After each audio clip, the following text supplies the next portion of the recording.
Welcome, fellow Toastmasters and guests. This meeting of online presenters has now begun. Guests, please note that in order to be a member of our club, you must be a current or former active member of Toastmasters International and have completed at least 6 Toastmasters speeches, or alternatively, if you have substantial relevant presentation experience, you may apply for membership after demonstrating your experience or your abilities in a 2 to 3 minute speech delivered during one of our club meetings. All requests for membership are subject to approval by the members of our club. If you have not already done so, please change your panel to ensure it shows your name and role if you have one. Right-click and select Rename to do so. We have members and guests from many countries throughout the world. Thus, as a professional organization, we ask that you please be aware of language or word usage that may be considered offensive or otherwise insensitive due to cultural differences. Please note that we will be recording this meeting. Your video and audio contribution may be used for club marketing purposes. Also, please mute your microphone when you're not speaking. Please welcome our club president, DTM, Andrew Bern. Thank you very much, and I'm happy to be here. For many clubs throughout the globe and districts, we're deep in the middle of contest season. As an undistricted club, we don't have that burden. We have done some video conferencing internationally, but the requirements now is to have no affiliation with any districted club. Many of our members belong to multiple clubs. I think the highest I've heard may have been at one time from Graham, where he said he belonged to 10 clubs at one time. So 10, yeah.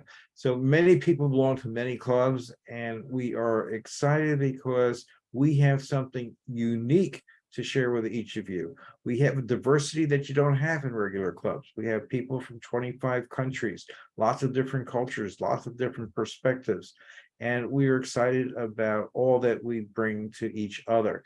Plus, we have a lot of experience. This is what's known as an advanced club. And how many know the different types of clubs that are out there? Can you name the 4 types of clubs? Anyone? Just shout it out. 4 types of clubs. Community, advanced, corporate, and specialist or specialty. You got it. So Graham knows, and he's been a district director multiple times, as well as other leadership roles. This is where we pull our brains together and get the information.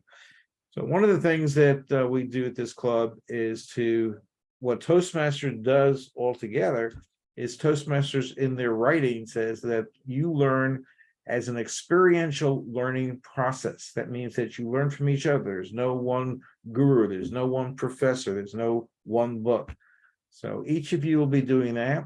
And I don't have any specific announcements other than to remind everybody that in the Bahamas in August will be the international meeting. And I hope to see all of you there.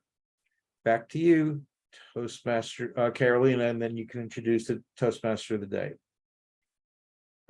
Thank you, Andy.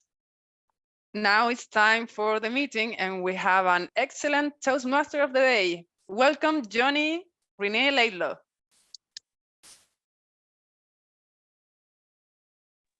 Thank you, Madam Sergeant at Arms Carolina Ramirez. Life, like everything else, is all about experimentation. Now, I know that most of us in our quest for metamorphosis don't really understand the difference between how a hypothesis becomes a theory. And today, we will be working our way from hypothesis to theory of the Toastmasters meeting, going through all our steps. Now, to start, we have a team which will be assisting, and I will be going through with each individual member of the team to tell us what their part in our experimentation today will be. And I'll start with our timer, Sunny Free.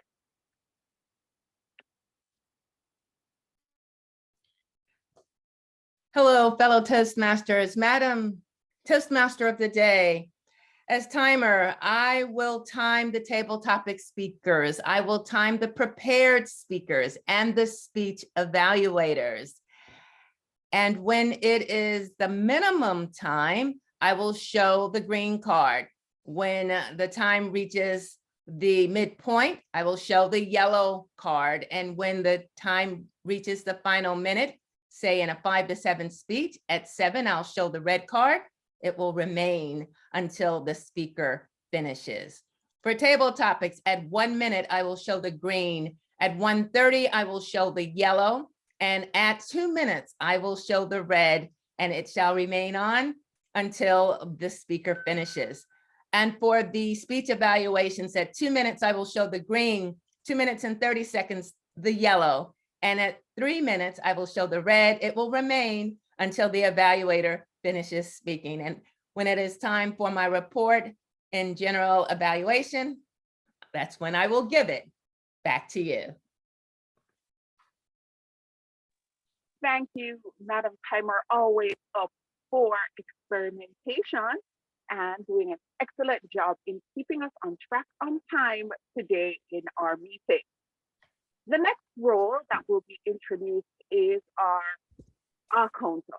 Now, I hope that distinguished Toastmaster Ms. Kenji Warren Swan, who is a returning member of the online presenters, is there. Distinguished Toastmaster Kenji, could you explain your role? Greetings, fellow Toastmasters and guests. My role this evening is to keep a record of the ahs, ums, you knows, long pauses, and any other inappropriate verbal habits by speakers, and to report the results at the end of the meeting. Back to you, Ms. the MOD. Thank you, Madam Counter, for that explanation of your role. Next to the virtual space, I will be calling on our watcher. Now, my apologies. In all experimentations, when we are making notations, sometimes we make an error and we have to scratch that and go back.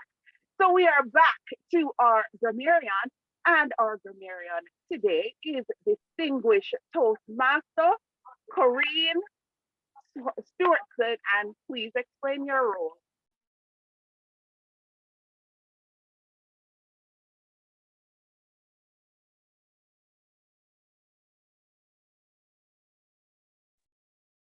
You're muted, Corinne. Sorry, I was talking to myself. Okay, so let us have a metamorphosis, okay? Good evening, Toastmasters and guests. Are you ready for metamorphosis?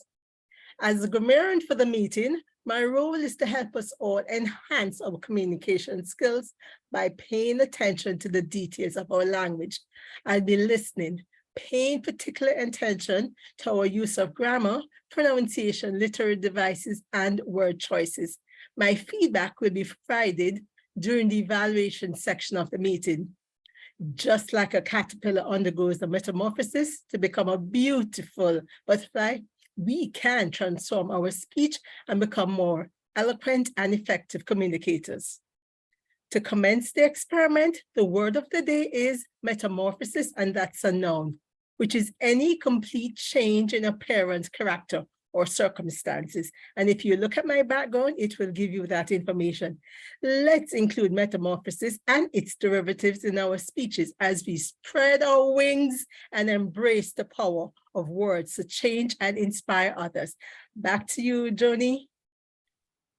Thank you, Madam Grammarian. And with every metamorphosis, there may be a dark place where we wonder, what do we do next with no way of understanding where to go?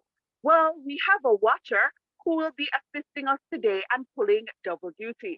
Our watcher today is also our vote counter, so I'll ask her to cover both roles as a lady who is wearing both hats.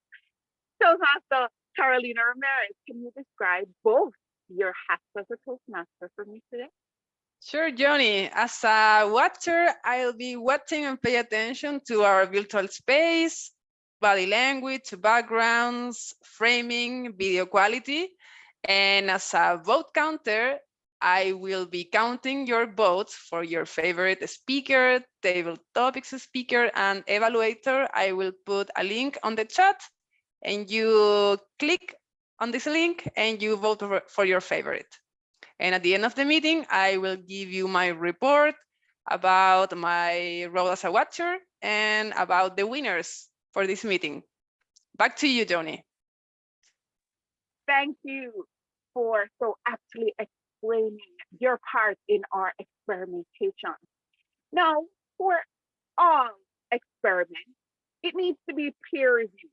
Even if you do have a theory, you have other persons who will have to also do that. Well, today, our notes will be watched by our chat monitor, who is Carl Watt.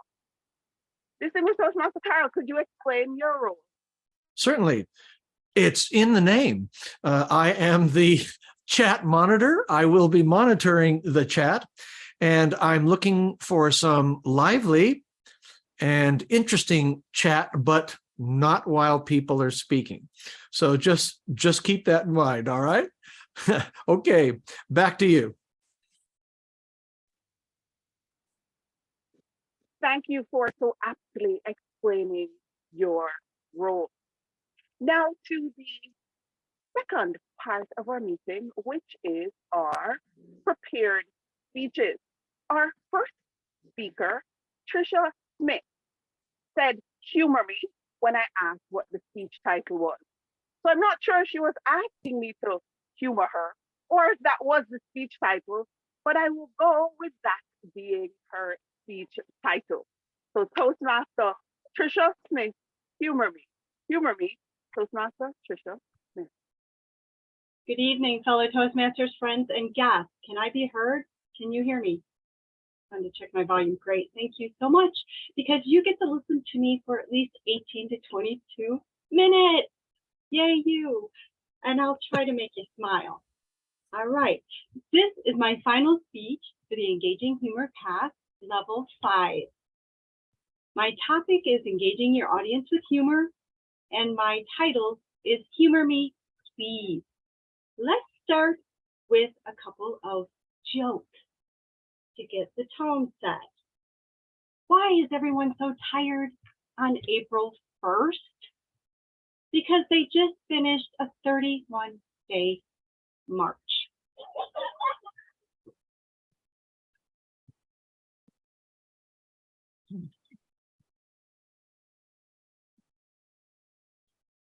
Did you hear about the guy that lost the left side of his body? He's all right now.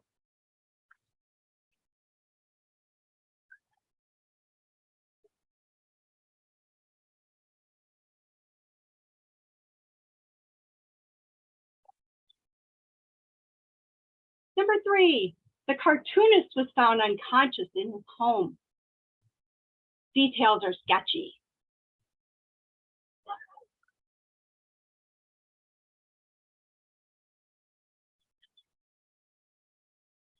And finally, number 4, stay away from people using umbrellas. Can you see my umbrella? Maybe not. I have an umbrella. They're a little under the weather.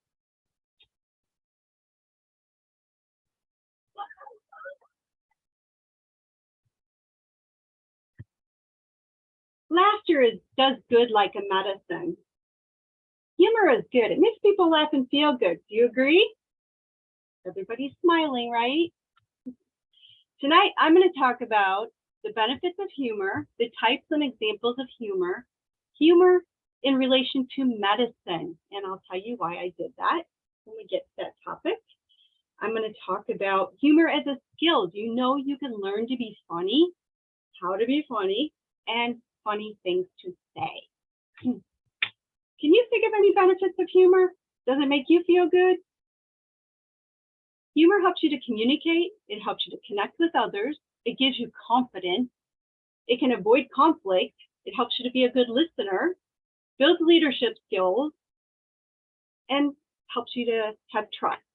with your audience. How about the types of humor?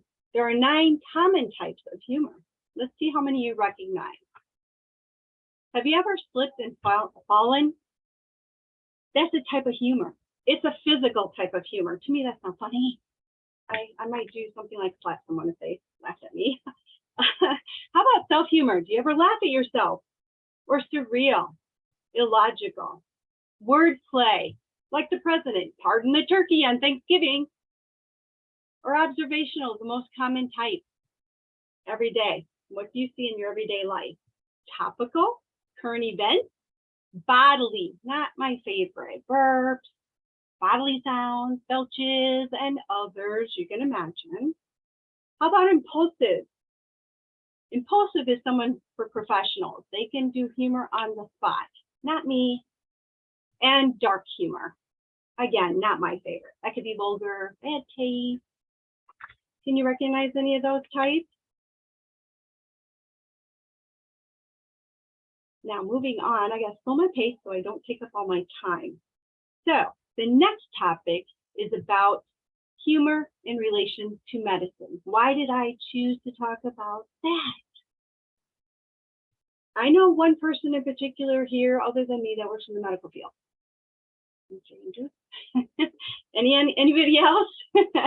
All right. If you've ever learned, everybody has experience in the medical field, right? Because you're either a patient or you're a provider. And maybe you've learned some medical terms. Medical terminology is a language. So the word humor can be used in the medical field as well. Different meaning, same spelling. How many of you have heard of Hippocrates? A Greek philosopher, father of medicine, modern medicine. This is going way back to the 1600 BC, so a long time ago. I'm going to tell you about his theory of humors. Humors with a plural. Before they knew about all the terms we have today for modern medical terminology, language, anatomy, body areas, body systems, they called it humors. He believed that diseases and illnesses can come from toxic factors of different influences, like environmental factors, climate factors, air, fire, water, pollution that we call today, and even diet. Does this sound familiar? Years later, we're hearing about all this stuff, right? So how does that work?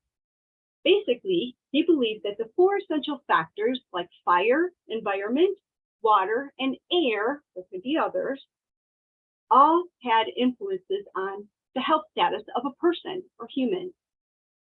Now let me back up and describe what homeostasis is, if you don't know what that is. It's when your body is balanced. Balance, health-wise.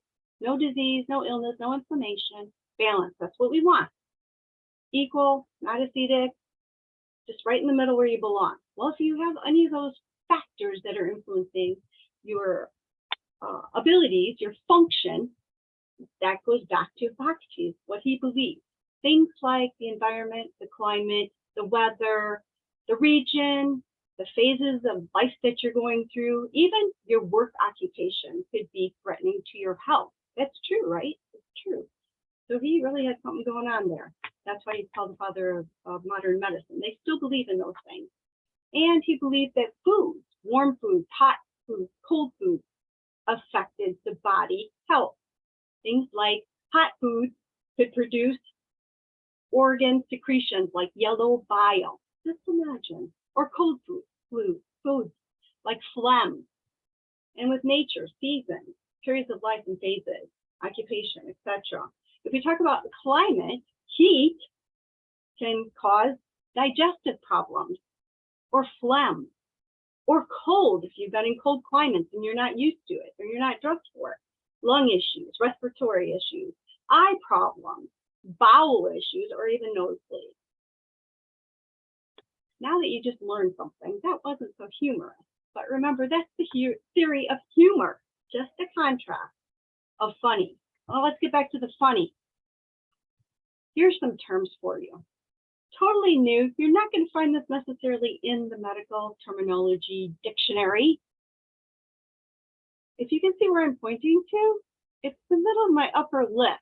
We have upper lip. Mine's pretty distinctive. I've got a nice M shape to the upper lip. Right in the middle, that's called a philtrum.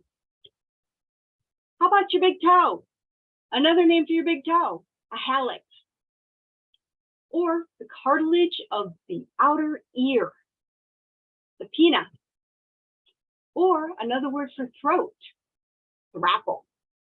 Or uvula. If I open my mouth wide, if you've ever been to the dentist and they tell you to say ah, it's that tissue in the back of your throat between your two tonsils. How about frenulum? Sounds like pendulum.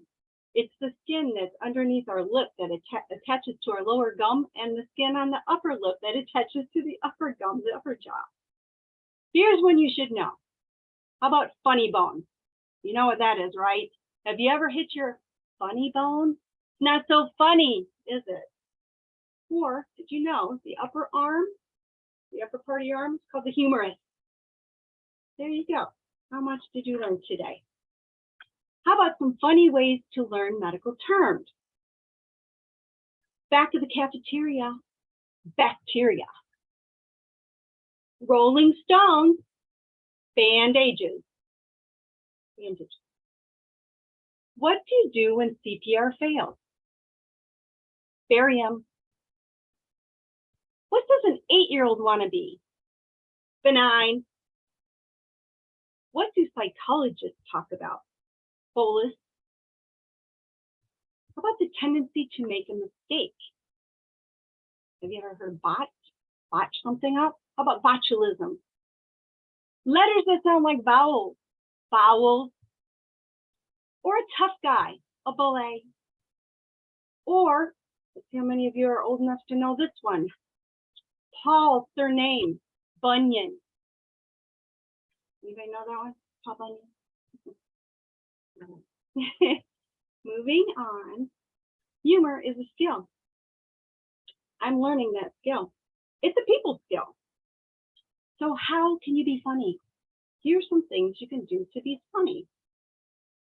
Using the opposite of yes or no questions. No for yes, yes for no. Or playing with numbers, big is little, little is big. Or what they call the rule of 3. Like if I said red, white, and blue, you might expect me to say that. If I said red, white, and blah, you wouldn't expect me to say that. It gets people's attention. How about another example? If I said a series of words and I started with food, I like hot dogs and hamburgers and French fries. You might expect that. They go together. If I said I like hot dogs and hamburgers and handyman, you might not think that goes together. That might get your attention. Or using a clear switch. Have you ever heard of Little Red Riding Hood and the Big Bad Wolf? You could say the little furry wolf and the big bad red riding hood. Just imagine what that would look like. Another trick is using yes and at the end of a phrase. Yes and you can say whatever you want to and turn that phrase into something funny. Or if you're in an awkward situation or something awkward has hit you and you don't know what to say, you could say whatever, whatever, whatever. Using real life stories and sharing is another good method. And one of my favorite speeches for this path, engaging humor path, was with my corporate club. It was called A Tale of Dogs and Cats. I would like to ask how much time I have because I wanted to take a minute to share. I have 22 minutes, so I think I've got plenty of time. And just to give you a synopsis, have you ever seen a chipmunk? Everybody knows what a dog and a cat is. All right, this was a real story. My sister lives in the woods in a cabin surrounded by forests. Okay, thank you. This was a synopsis of the speech I did in a previous path for the engaging humor, another level of the path. And in the woods, she has a garage door that's kept open most of the time, especially during the day. She has a big cat. Now imagine, you probably thought I would say she had a big dog and a little cat. Nope, she had a big cat and a little dog. They would collect animals and bring them inside. And And one particular day, they brought in a chipmunk, and that's what woke up my sister to the little chirp chips of the chipmunk. She had to get the chipmunk out of the house. She didn't want it to get injured, so she was trying to think of ways to do that. So she went to the door, opened up the garage door, thinking if she let all of them out, the chipmunk would go out with the cat and the dog. It did not work. They started playing with the chipmunk, tossing it up. Poor little thing was flopping around, couldn't get away. So she went to the refrigerator and got a piece of meat and decided, doesn't that always work? Meat for dogs and cats, they love it. Well, it did the trick. Well, then the chipmunk was free. It was a little more funny the way that I said it. But that's an example of a personal experience. Okay. How about some funny, random things to say? Does anybody use paper calendars anymore? I do. After Tuesday always comes WTF. Common sense is like deodorant. People who need it the most don't use it. People are like refrigerators. It's what's inside that matters. I used to think I was indecisive. Now I'm not so sure. Have you ever heard the saying, an apple a day keeps the doctor away? If you throw it hard enough. Sorry, Andy. In conclusion, remember that humor is healthy. It has to be relatable. It's important to use timing to your advantage at the right time. Mixing humor with substance. Sharing personal experience. And learn to laugh more, lighten up, and to me, enjoy daily life by living, loving, and laughing. Thank you.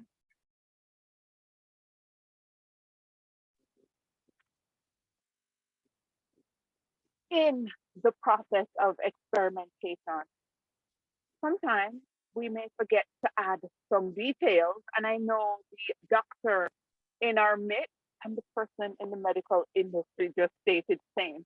So just a bit of an explanation as to why Toastmasters Tricia Smith's speech was so long, 18 to 22 minutes, her engaging humor level 5, demonstrating expertise, which she just did demonstrate same. Next to the virtual space will be the return of Blondini. Now, for anyone who's been to online presenters, you know that you are in for a treat. Toastmaster Kim Leaming will be doing her engaging humor level 1, mastering fundamentals. The first speech, Kim Leaming, Blondini returns to online presenters. Blondini returns to online presenters. Kim Leaming. Thank you, Toastmaster Joni, fellow Toastmasters, and dear guests. You already know Toastmaster Kim Leaming. Tonight, I'm going to reintroduce you to Blondini, the magician. Hello, it's a pleasure to be here tonight at my most favorite online meeting place in the whole wide world, at the wonderful Online Presenters Toastmasters. That's it. When asked what makes a great magician, David Copperfield once said, the most important thing is presentation. That's why Online Presenters is the perfect place for me, Blondini, to improve my presentation skills and become a better magician. And this is fantastic for me because my main goal this year is to go through a metamorphosis and become a little greater. So now I would like to tell you the story about my very first magic lesson. So for my lesson, my teacher, Magic Dude, showed me a card. On the card, it had 1 spot on this side, 2 spots on this side, 3 spots on the other side, and 4 spots on that side. Well, when he showed me this, I can only tell you how stunned I was. Not in a near-death coma like you people are, but stunned nonetheless. Since Magic Dude knew I was a natural blonde, he explained to me very slowly that although I thought I saw 1, 2, 3, and 4 spots, I never actually did. You see, the card really has 2 spots on it. If I cover up this side, it looks like 1. If I cover up this side, it looks like 3. Magic Dude explained this happens because of the brains are how our brains are wired. It's a survival trait. We see patterns in everything, even when they don't exist. This process of automatically recognizing and correcting patterns is mostly unconscious, much like me, Blondini. So now back to the spots and the magic lesson. Okay, so coming close, I'm going to show you the secret sauce. See, the thing is there's 3 spots on this side. And although it looks like there's 2 spots on, I'm sorry, two spots on this side as well, there's actually 3. If I cover up this side, it looks like 2. If I cover up over here, it looks like 4. But there's actually 3. So would you guys like me to show you how this is done? By show of hands. Yes, it looks like you would. Okay, so what you need to do is you need to get yourself a piece of cardboard and you're going to draw 3 spots on this side and 2 spots on this side. So when you start, you're going to cover up the spot and you're going to say, ladies and gentlemen, an amazing trick. This is a card that has 1 spot on this side, 2 spots on this side, 3 spots on this side, and 4 spots on this side. And that's the way the trick works. It's an illusion. However, if I were a real magician, I should be able to remove this hand and show you 3 spots on this side and 1, 2, 3, 4 spots on this side.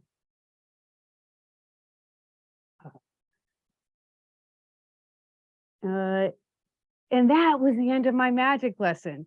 As I was leaving, Magic Dude called me back and he said, Blondini, I need you to remember one thing. I've showed you everything that you know, but I haven't showed you everything that I know.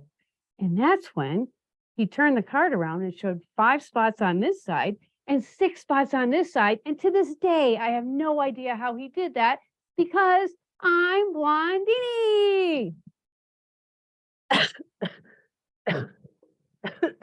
Excuse me, I seem to have had a frog in my throat. I hate it when that happens because it always leaves me a little hoarse. So now I would like to show you the first trick I ever saw. It was a con game on the streets of New York called 3-Card Monte. I will show you how the game is played with these cards. Now, keep in mind that these cards are much larger than the cards they used back then, but I was much younger then, and I would like you to remember this as I do. So the game is actually pretty simple. You're going to keep your eye on the money card, that is the red ace. The 2 and the 3 are just here to confuse you. Pay no attention to them. So they're going to mix, first they mix them up like this, like that, like this, and they do something tricky called the Monte move. So again, keep your eye on the ace. Here comes the Monte move. If you miss it, you might miss the ace. Here we go.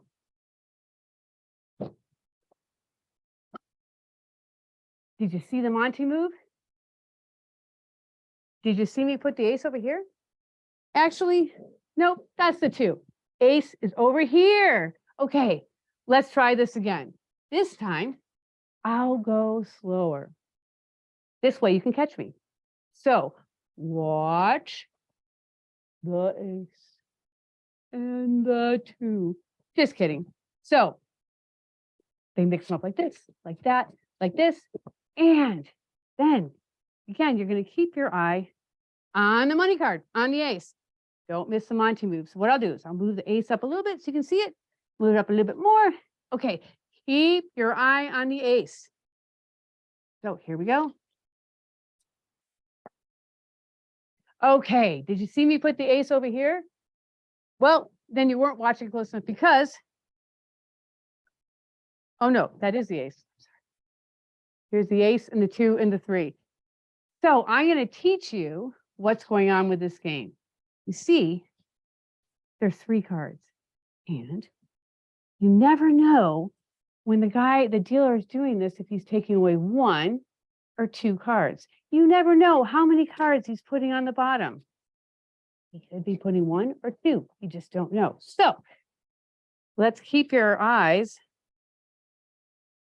on the ace.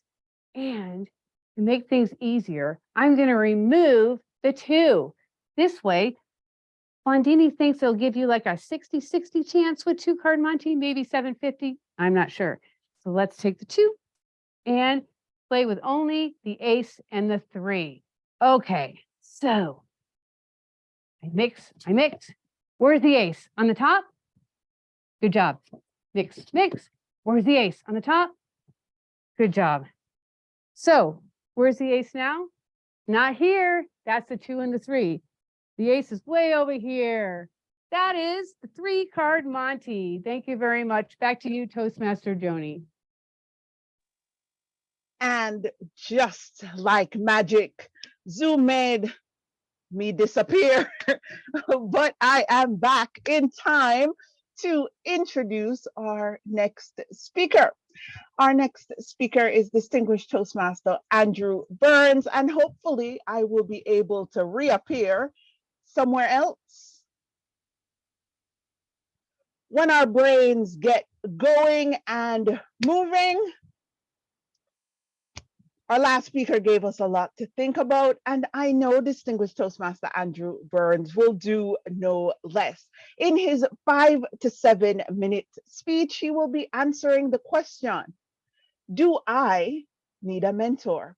Do I need a mentor? Distinguished Toastmaster Andrew Burns. Thank you very much, Joni. One of the unique parts of the Toastmasters program is identifying the 2 different major categories of what we're supposed to be absorbing and learning. The first is communication skills, and the second is leadership skills. In these 2 categories, when they put it all down, take this number down, and remember 80-78. 80-78.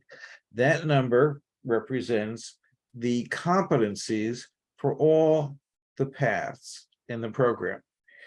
We have 351 competencies and skills that we learn in this program. And how do we come about that? This club is unique because it's an advanced club, and many people have been in for many years, including myself. I've been in 10 years, 6 years in this club. But the important thing to remember is that people have different levels of skills and knowledge of the Toastmasters program. How do we get through that process to bring everybody up to the level that they want to choose to be at? Well, the first thing is they have to know what skills are available for them to learn, and that's where the 80-78 comes in. Secondly, they have to figure out a way of how to get those skills. I'll talk about 2 things that most people are familiar with but get confused about all the time. And those 2 skills are coaching and mentoring. What's the difference between the 2? Let me pick on a sporting enthusiast. Lou Brown, tell me the difference between a coach and a mentor. In the context of sports, or in the context of Toastmasters, or in any context? Any context. Because quite frankly, they're probably similar. In other words, a coach is someone that works very closely with somebody or something, like in the case of Toastmasters, a club, to help the club get back on its feet. A mentor is more of an advisor, whereas a coach is more closely aligned or working very closely with the player. I could give you the literal definitions in Toastmasters, but I'll save that for you. Okay. Well, Lou has it pretty much on spot, with this exception. A coach has a defined task to teach a skill or a competency to an individual. And of course, the perfect example is in sports, where a football team might have a coach for the quarterback and have a separate coach for the lineman and have a third coach for the running back and have another coach for the kicking team and particularly the main kicker. So they have different coaches because they're focused on a particular set of skills that they want. There's a time difference between a coach and a mentor. A mentor is a longer process, as defined by Toastmasters, a longer process. If, for example, we have a new member that comes to the club and wants to learn about gaining all they can gain from Toastmasters, learning the confidence and competencies that we have to offer, that's a longer process than gaining one skill.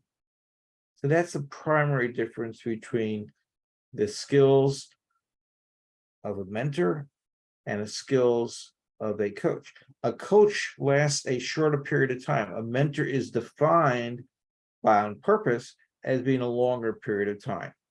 So if you want to think of an imagery of doing that, you can think of Kwai Chang Caine from Kung Fu, the old one in the 70s, where he enters the monastery and over about 10, 15 years, he's taught all the skills of a Shaolin priest and then goes through the final testing. But he had many different teachers, each teaching specific skills. So he had one teacher that taught how to throw the spear, one teacher to do the nunchucks, one teacher to show him how to do other things. So in that context, their program for learning Kung Fu at the monastery was to identify all the different skills. Hey, we have a 1078. If you've never looked at it, drop it down from Toastmasters International and you'll see the 351 skills and competencies. And ask yourself, do I know all these things? If you don't, then it's an opportunity to pull those down and focus on them. But let's say I never did any of those things. So for example, I see on the skills and competency that there is a section for podcasting. Well, what if I've never done podcasting? What if I don't even know what the word podcasting means? You need to find a coach that could teach you that specific skill. Or if you're looking for a variety of skills all meshed into one, a mentor provides overall direction of what you're doing. Sort of like a cruise director for Graham. The cruise director puts you into multiple activities as you learn the different things. So these are the important things between a coach and a mentor. A mentor is a more long-term process where you say, I'm going to be with you to the end. I'm going to teach you everything that you know, or put you in touch with those resources, those individuals that can teach you the things that you need. But first, you have to have the vision of what skills am I going to need? And that's where the 8078 comes in. Learning is a really tricky thing. There's something that I put in the chat called the cone of learning. And the famous quote I like to bring up is the one from Ben Franklin that many people know. And that is, tell me and I forget, teach me and I may remember, involve me and I learn. That was Benjamin Franklin's quotation. But the other quote that I have in the chat box is called the cone of learning. And in that it says 90% of what we say and do is active learning.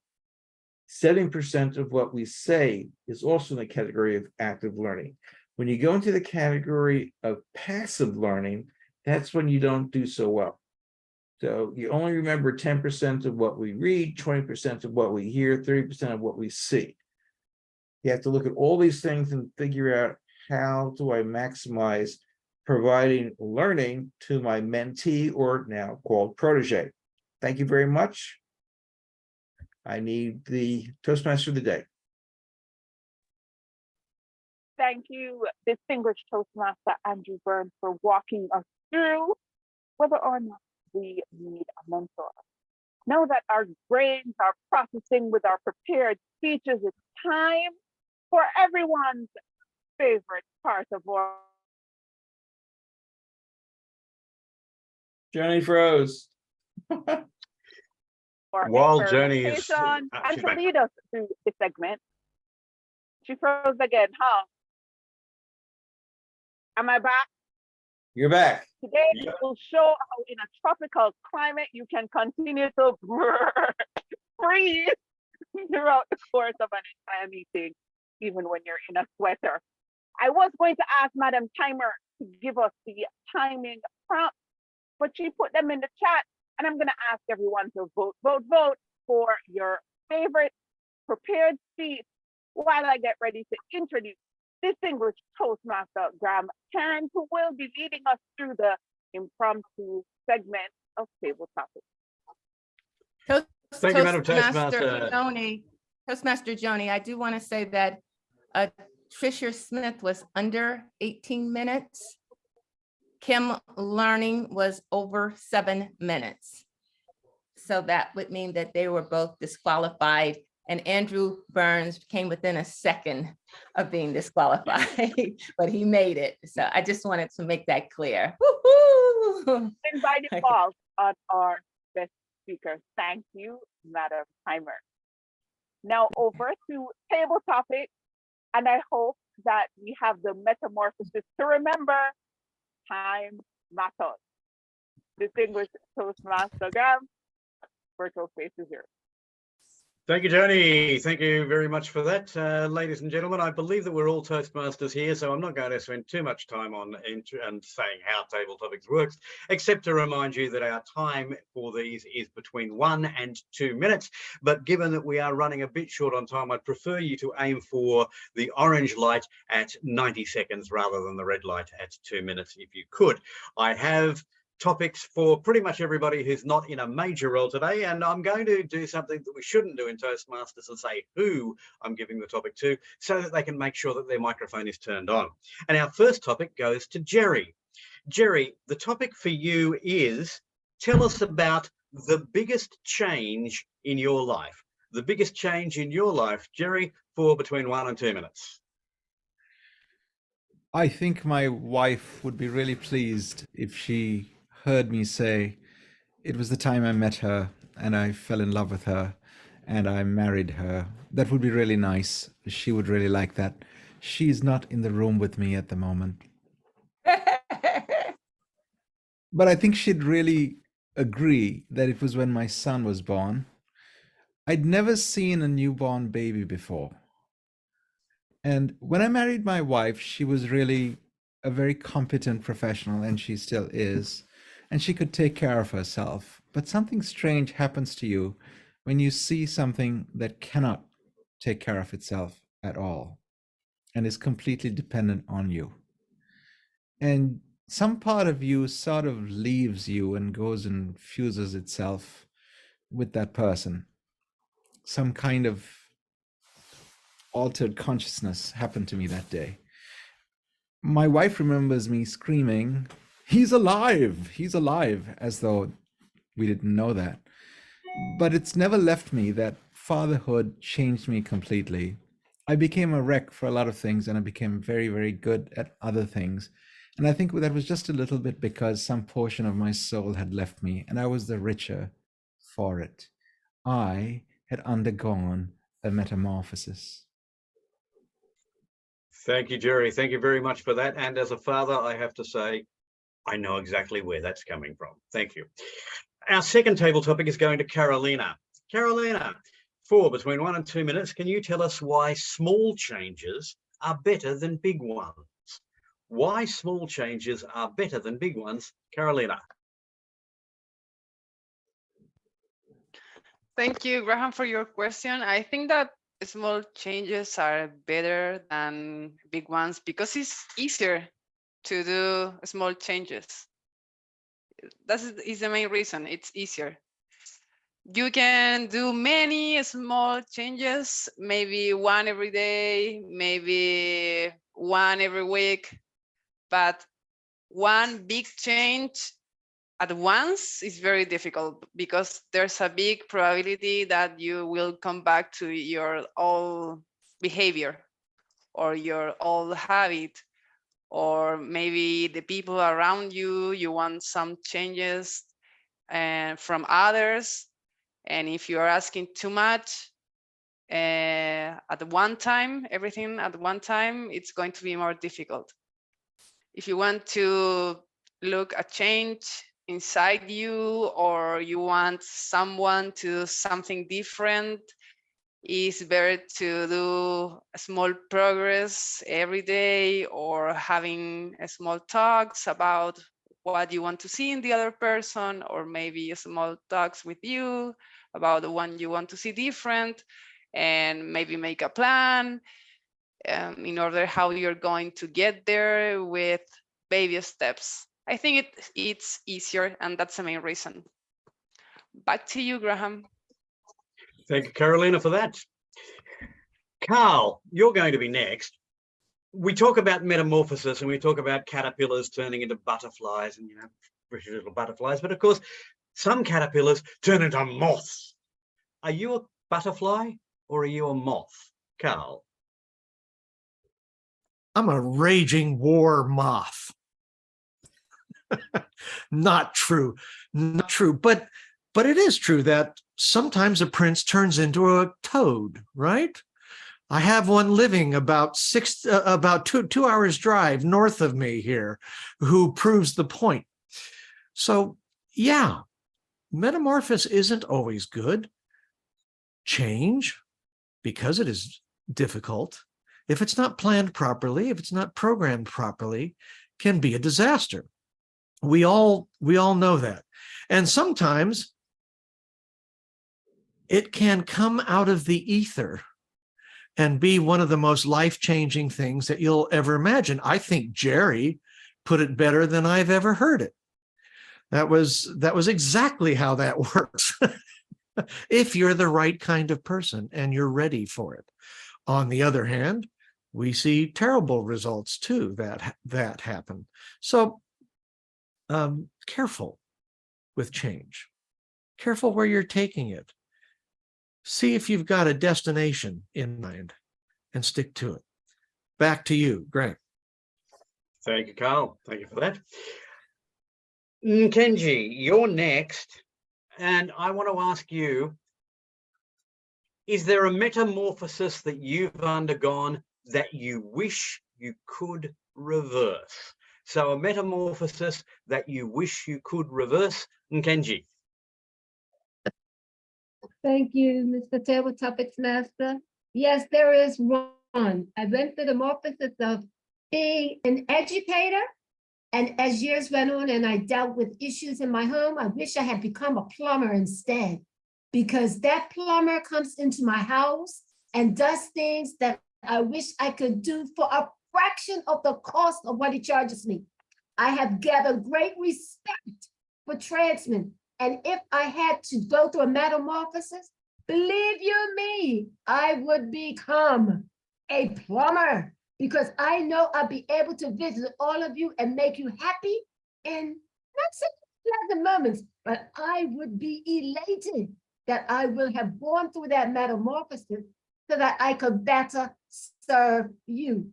And every time I have to call that plumber, I had that thought. I wish I would have been bold enough to be the only female who went into that shop with all of those guys and showed them that I would have been one of the best plumbers you would have ever come across. I strongly, and I thank you for this opportunity to voice what I have thought and felt for so many years. I wish I would have, erased the whiteboard and took up the plumbing tools. Back to you, Mr. Topics Master. Thank you, Kenji. I remember hearing a story of an engineer who walked in and tapped on a piece of equipment and said, that'll be $200 for fixing it. And the guy says, $200 for tapping it? And he said, well, actually, it's $1 for tapping it and $199 for knowing where to tap. On the subject of where to tap, Lou, one last question, and if we can make this short-ish, somebody whose metamorphosis has made you go, wow. Somebody whose metamorphosis has made you go, wow. Lou Brown. No, my goodness. You know, there are so many that I can think of, but one in particular that I will share actually was aware of the extent of the metamorphosis today, because at my earlier Toastmasters club, which by the way is the reason I'm partially late today, I apologize folks for my tardiness.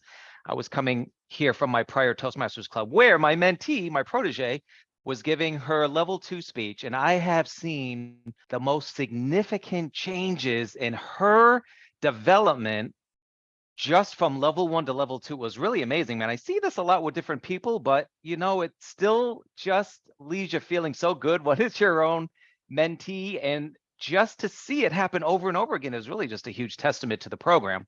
But I love how she just embodied every single thing that we are about in terms of how to become a better speaker and a better communicator. She took all of the feedback she was given throughout her projects to heart, really practiced a lot. And I mean, and she just really bloomed hugely in her project today. And it was so thrilling for me to see that. Back to you, Topics Master. Thank you, Lou. Thank you very much. We're out of time, so I'm sorry, Sonny, you don't get to tell us about how you can teach an old dog new tricks. But I just do want to say something that Lou just mentioned there, and relating this to something that Nikenji said. As somebody who spent a large part of my life as an educator, I love that light bulb moment where you can see the light bulb flickering above the heads of your students. Suddenly it goes on and you think, yes, they understand. Yes, I am achieving my job as a mentor. They are doing what they should do as a protege. It is just such a wonderful feeling. I know we're out of time. I'm going to stop. I now hand control back to our Toastmaster of the day, Jody. It's all yours. Thank you. The speakers today did not make this part easy for table topics. So remember, vote, vote, vote. The times are in the chat.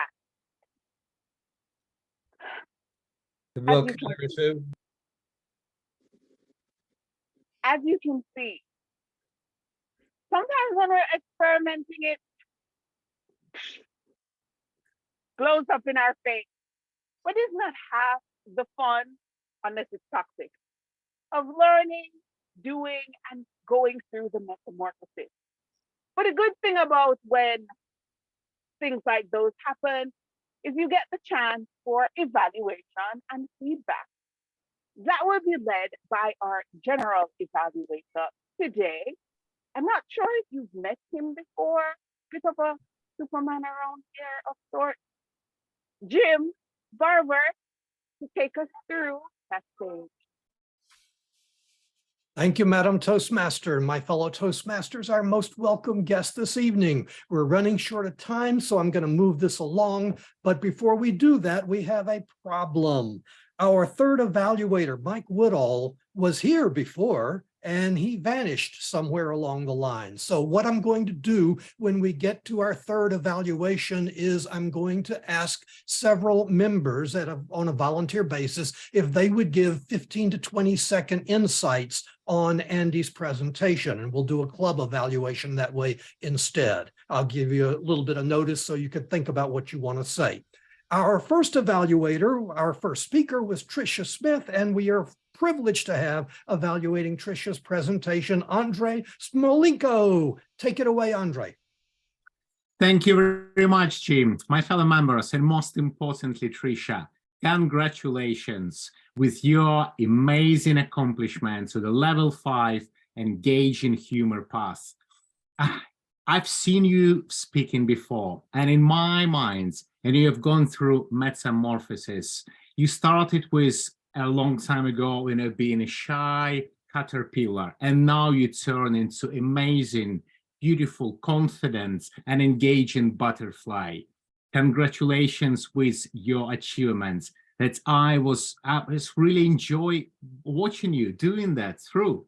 And in your speech, that's supposed to show us all the skills that you learn in your project 5. You did an amazing job with your vocal variety, your conversational style. You really explain what it takes for us to learn a skill, how to be an engaging, humorous speaker. You also introduced a number of jokes. You started with 4 jokes that we all had a laugh at right at the beginning of your speech.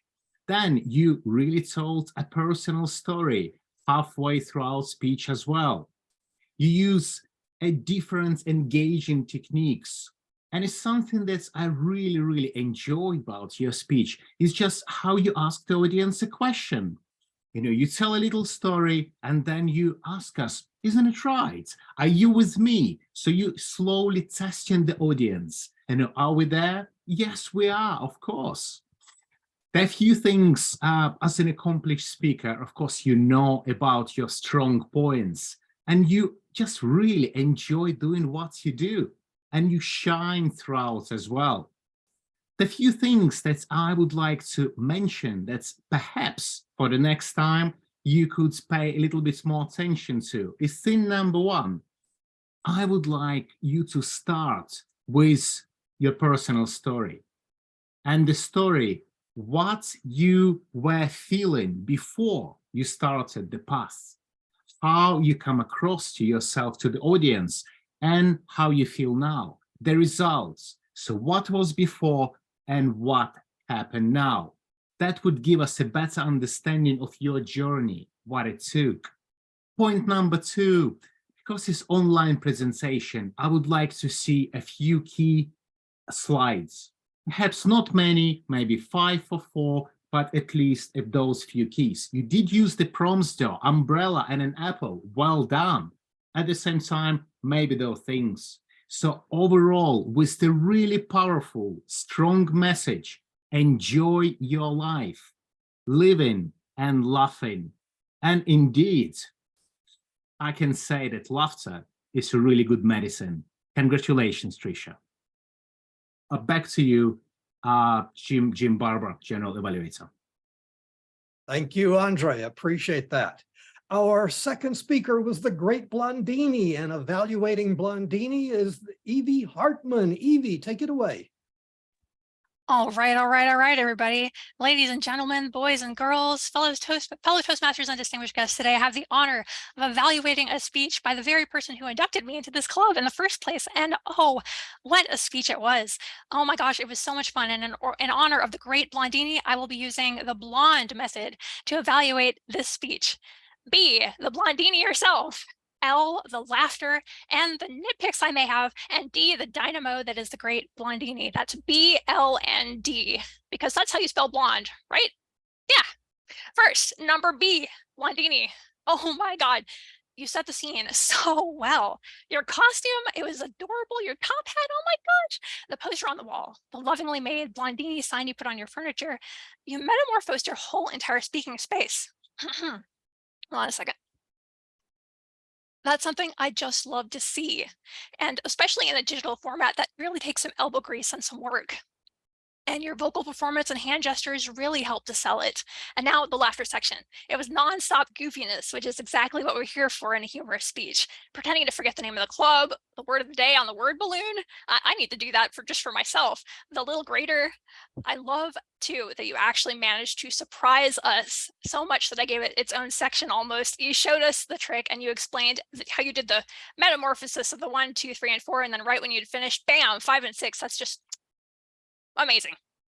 Now for the super quick nitpicks, I must admit I had to dig really deep to find anything to complain about. And I'm not just saying that because I'm worried Blondini might make me disappear. Your camera angle was just far enough to one side to cut off one of the cards just a tiny bit. Now that doesn't really take anything much away from a live performance, but if it was like a YouTube video, that would be something that I would want to fix.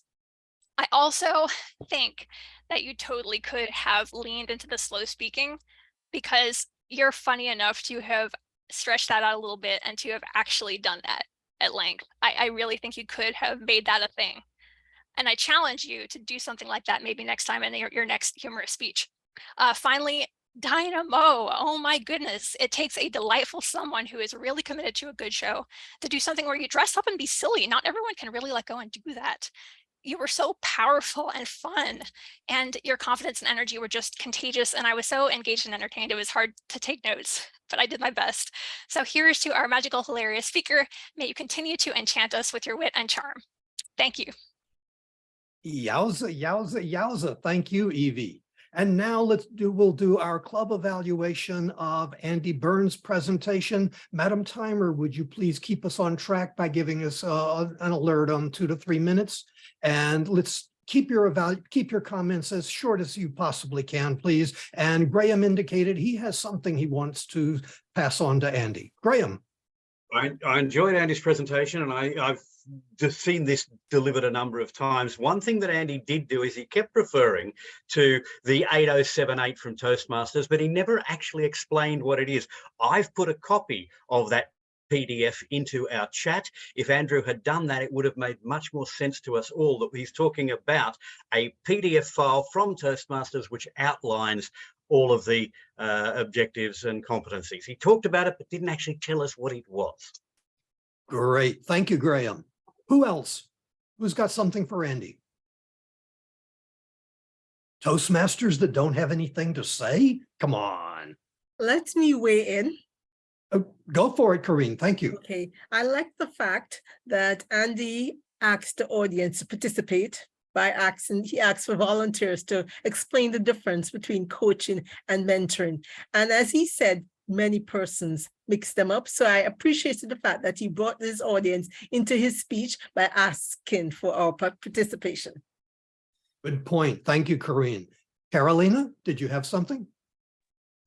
Yes, something to improve. Eye contact with the camera, and I really liked how Andy interact with the audience via chat, and he always provides very useful information. Excellent. Thank you, Carolina. Carl. Yeah, one thing that I think could help and make a very good presentation even better is to look at the content there. It's very dense. And in a 5 to 7 minute speech, you can only make a few points. And you were putting the Library of Congress in there. and a few visuals to go along with it might have helped us absorb it just a little bit better. So, just a way to make something good a whole lot better. Back to you, Jim. Good point, Carl. Thank you very much. One more comment if anybody has one. Andre. Andrew, I love your enthusiasm. I love the enthusiasm with which you deliver your key message. The main difference in between mentoring and, of course, the coaching.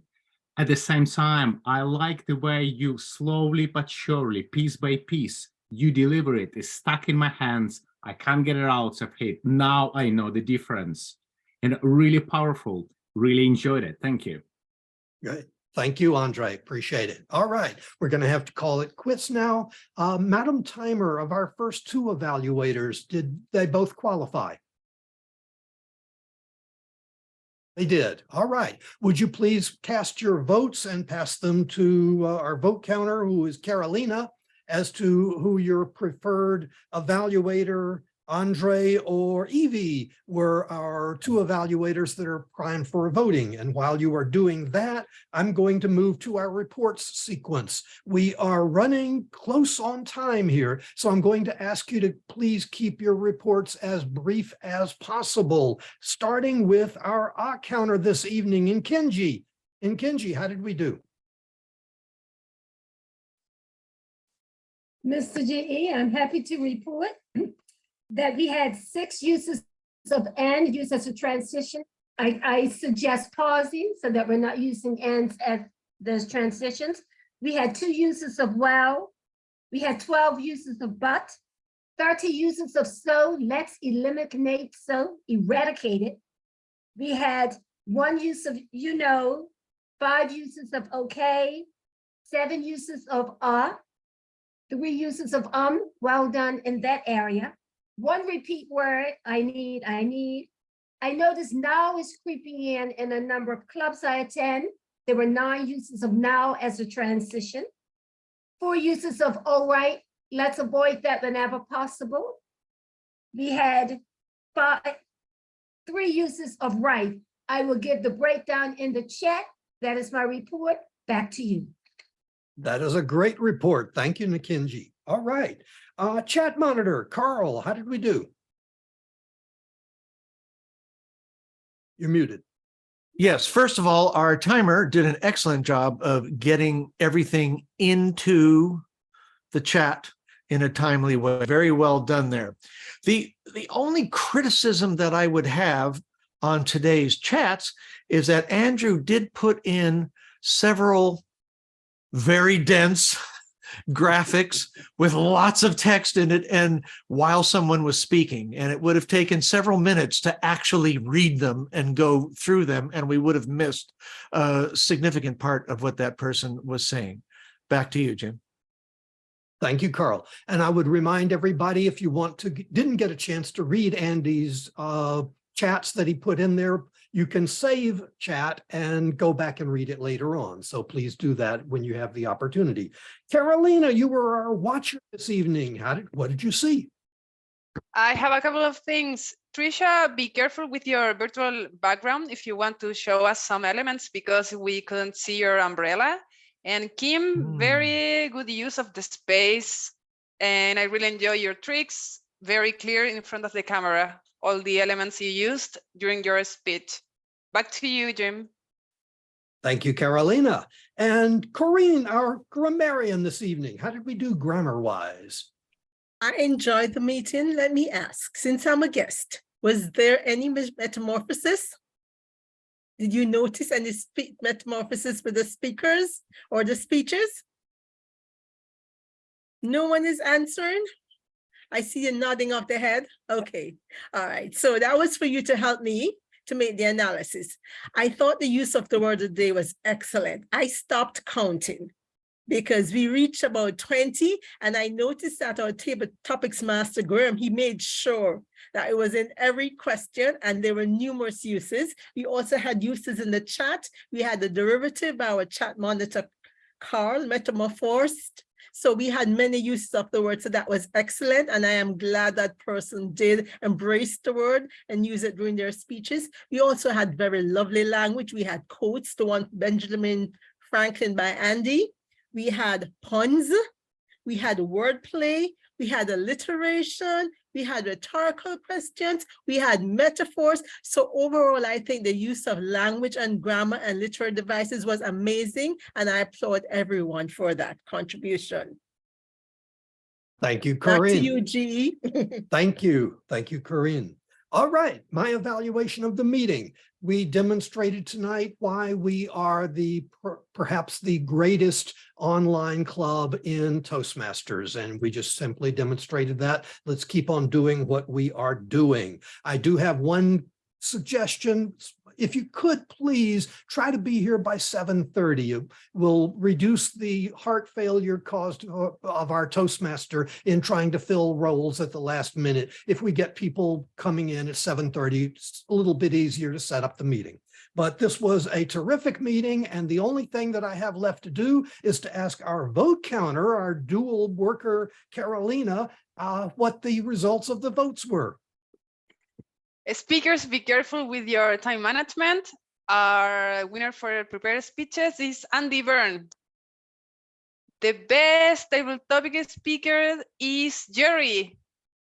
And the best evaluator is Evie Hartman. Congratulations to the winners. Congratulations to all the winners. Thank you, Carolina. And now it is 9 o'clock, so that means that it's time to end the meeting. I will return control to our Toastmaster, who can return control to the president. Back to you, Madam Toastmaster. Thank you, our general evaluator. I do believe that at this point, we have enough of our hypothesis becoming a theory and having it peer reviewed enough for me to not have anything else to say except back to you, our president.